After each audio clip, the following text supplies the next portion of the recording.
बड़ा मोहन के का राजा का मिजाजी करेला, असटे जावा पाया के रंग बाजी करेला।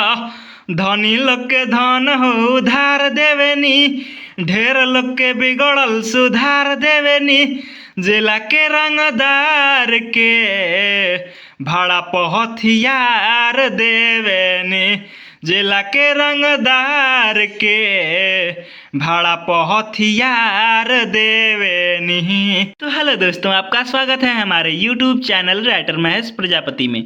तो दोस्तों, आज हम इसी सॉन्ग पर एक ऑर्केस्ट्रा सॉन्ग लेकर आए हैं जो फुल और फ्री है। काफ़ी अच्छा मैटर है, डुएट मैटर है, लड़का और लड़की दोनों का मैटर है। जहाँ पर लड़की लिखा है लड़की का लाइन है, जहाँ पर लड़का लिखा है लड़के का लाइन है।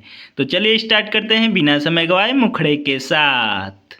बनेला दबंग रंगदारी करेला, हमारा से बाबू बरियारी करेला। अरे बनेला दबंग रंगदारी करेला, हमारा से बाबू बरियारी करेला। ऐक बैक बुझना उखाड़ देवेनी, 10-20 नाही 1000 देवेनी। तोरा जसना चनिया के नचा के पानी झार देवेनी, तोरा जसना चनिया के नचा के पानी झार देवेनी।